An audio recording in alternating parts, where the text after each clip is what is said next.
प्रदेश सरकार के आज के बजट का हर वर्ग प्रशंसा कर रहा है। विशेष तौर पर अर्थशास्त्र के ज्ञाता और शिक्षा क्षेत्र के अग्रणी के साथ ही छात्र छात्राओं में बजट को लेकर खासा उत्साह देखने को मिल रहा है। डॉक्टर राम मनोहर लोहिया अवध विश्वविद्यालय के वरिष्ठ शिक्षकों का कहना है कि बजट समावेशी और हर वर्ग के लिए लाभकारी है। बजट प्रदेश के लक्ष्य 1 ट्रिलियन अर्थव्यवस्था को गठित करने के बाद देश की 5 ट्रिलियन अर्थव्यवस्था में अहम भूमिका निभाएगा। बजट में प्रदेश के चौमुखी विकास, चाहे वह सड़क, चिकित्सा, शिक्षा, धर्म क्षेत्र, यातायात के साधनों या फिर प्रदेश में औद्योगिक क्रांति के साथ ही बेरोजगारी उन्मूलन और युवा वर्ग के भविष्य को सुनहरा करने की योजनाएं हो, सभी का बजट में विशेष और प्रभावशाली स्थान रखा गया है। युवा वर्ग इस बजट को अपने उज्जवल भविष्य के लिए सकारात्मक देख पा रहा है। तो वहीं विवेकानंद युवा सशक्तिकरण योजना के अंतर्गत निःशुल्क लैपटॉप और स्मार्टफोन वितरण के बजट में किए गए प्रावधान से बहुत ही खुश है। हमारे यूपी गवर्नमेंट का जो न्यू बजट आया है, इससे जो छात्र छात्राएं काफ़ी आकर्षित हुए हैं, क्योंकि उनके लिए रोजगार का नया अवसर आ रहा है। तो इसमें जो युवा हैं वो अपने टैलेंट और पैशन पे काम करके इसमें गवर्नमेंट की ही हेल्प कर सकते हैं, क्योंकि अगर हम अपने टैलेंट और पैशन पे काम करते हैं तो और अवसर भी आ रहा है रोजगार का, तो इससे युवाओं को काफ़ी लाभ हो सकता है। महिलाओं और छात्राओं के लिए, जैसे कि अब जान रहे हैं कि सब कोई इंडिपेंडेंस होना चाह रहा है, तो खासकर महिलाओं और लड़कियों के लिए जैसे पहले चले आ रहे थे कि दबाई जाती थी, अब वो ज़माना नहीं रहा है और सरकार हमें बहुत प्रोत्साहित भी कर रही है या फिर बढ़ाने के लिए बहुत ही सारे स्कीम भी लेके आ रही है। तो इस बजट के अनुसार जैसे जॉब अपॉर्चुनिटीज़ मिल रही हैं, तो लड़कियों को भी समान ही अधिकार है जैसे लड़कों को अधिकार है। तो जब इंडस्ट्रीज़ आएंगी, बाहर से लोग आएंगे, हमें जॉब के लिए मतलब इंडस्ट्रीज़ से हमें जॉब मिलेगी। खासकर यूथ के लिए बहुत ही ज़्यादा इस बजट में यूथ को आगे बढ़ावा देने के लिए सरकार ने बहुत ही सराहनीय कदम उठाया है। और खासकर स्वास्थ्य के क्षेत्र में भी उन्होंने बहुत किया। जब हम स्वस्थ रहेंगे तभी तो अपने देश को आगे बढ़ाने के लिए कुछ कार्य भी कर पाएंगे। स्वस्थ ही नहीं रहेंगे तो हम ना मन से करेंगे ना तन से करेंगे। और मैं तो बहुत ही सरकार को सराहना करती हूँ कि उन्होंने इतना अच्छा कदम हमें यूथ के लिए बढ़ाया है। जो ये बजट आया है सर, ये महिलाओं युवतियों के लिए बहुत ही लाभकारी है, क्योंकि सरकार ने एक योजना चलाई है, महिला सम्मान पत्र बचत पत्र योजना, जिसके अंतर्गत महिलाओं को 2 लाख या जो लड़कियां हैं उन लोग को 2 लाख रुपए तक का एक बजट दिया जाएगा, जिसकी 7.5% बजट उसका ब्याज की धनराशि रहेगी और वो उससे कोई भी रोजगार अपना कर सकती हैं या कोई भी कार्य कर सकती हैं, उसके लिए कर सकती हैं। और ये भी बताया गया उसमें कि जो भी महिलाएं हैं उनको कैसे कैसे रोजगार या कैसे कैसे अवसर उनको दिए जाएं कि वो अपना भविष्य सुधार सके। तो मुझे लगता है ये काफ़ी अच्छा बजट है। और इसके अलावा सरकार ने और भी बजट या योजनाओं को लागू किया, जैसे सप्तऋषि की बात की, जिसमें उन्होंने कई चीज़ों को ऐड किया है, समावेशी विकास को ऐड किया है।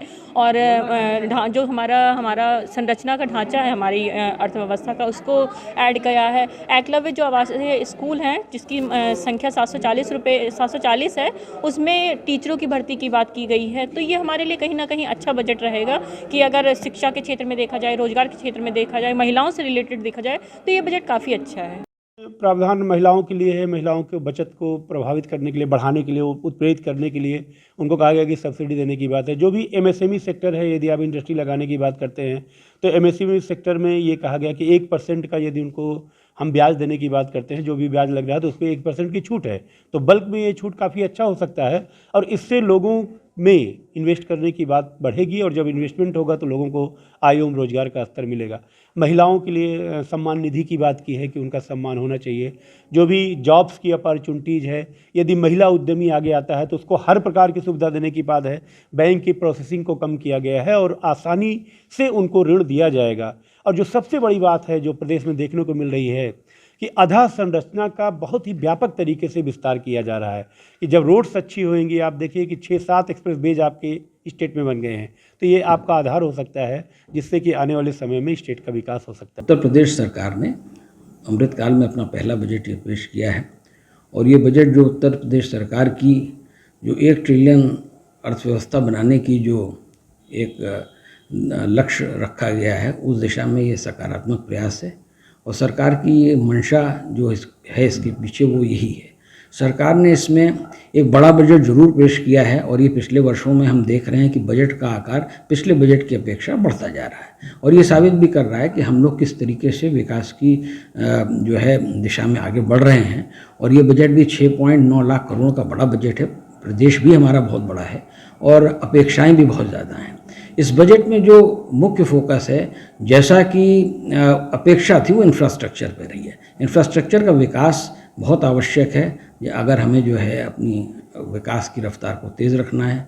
और सरकार ने बिल्कुल स्पष्ट कर दिया, पूरी दरियादिली से जो है इन्वेस्टमेंट के लिए सरकार ने प्रावधान किए हैं, चाहे एक्सप्रेसवे का विकास हो, चाहे जो है आपका मेट्रो का विकास हो, चाहे जो है और किसी भी एयरपोर्ट्स हैं उनके लिए देखिए पहला प्रदेश हो जाएगा, 23 जो हमारे पास एयरपोर्ट्स हो जाएंगे। तो इस तरह का कि जो सरकार की योजनाएं हैं वो निश्चित रूप से सभी के लिए लाभकारी होंगी और इस बजट को समावेशी भी बनाने का प्रयास किया गया है। पूरे तरह से हर वर्ग को इससे लाभ हो, चाहे बुजुर्ग हों, चाहे महिलाएं हों, चाहे हमारे छात्र छात्राएं हों, युवा हों, सभी के लिए, सभी के विकास के लिए, किसान हों, हर एक के लिए कुछ ना कुछ प्रावधान इसमें ऐसे रखे गए हैं जो सभी को लाभ देगा। और इस विकास की यात्रा में जो है सबका साथ सबका विकास वाली बात जो हम लोग कहते हैं वो इस बजट में आपको साफ दिखाई दे रही है। इधर कुछ दिनों से हम ये देख रहे हैं कि भारत में भी जैसे विकास के लिए भारत को $5 ट्रिलियन इकॉनमी बनाना है, उसके लिए उसमें उत्तर प्रदेश का बहुत महत्वपूर्ण योगदान रहेगा और उसके लिए ज़रूरी है कि हम इन्वेस्टमेंट पे फोकस करें और वो हम देख रहे हैं इसमें किया गया है। और मुझे पूरी उम्मीद है कि अगर इस तरीके से कार्य होगा तो जो हमारा अभी हमने इन्वेस्टर समिट को देखा उसमें भी हमने अपेक्षा की थी उससे कहीं ज़्यादा हमें जो है इन्वेस्टमेंट के ऑफर्स मिले। तो कुछ माहौल ऐसा बन गया है और G20 का भी हम देखिए अध्यक्षता कर रहे हैं, तो ये सारे एक ऐसा माहौल बन गया है कि इसमें हम लोग को उसका पूरा लाभ उठा लेना है।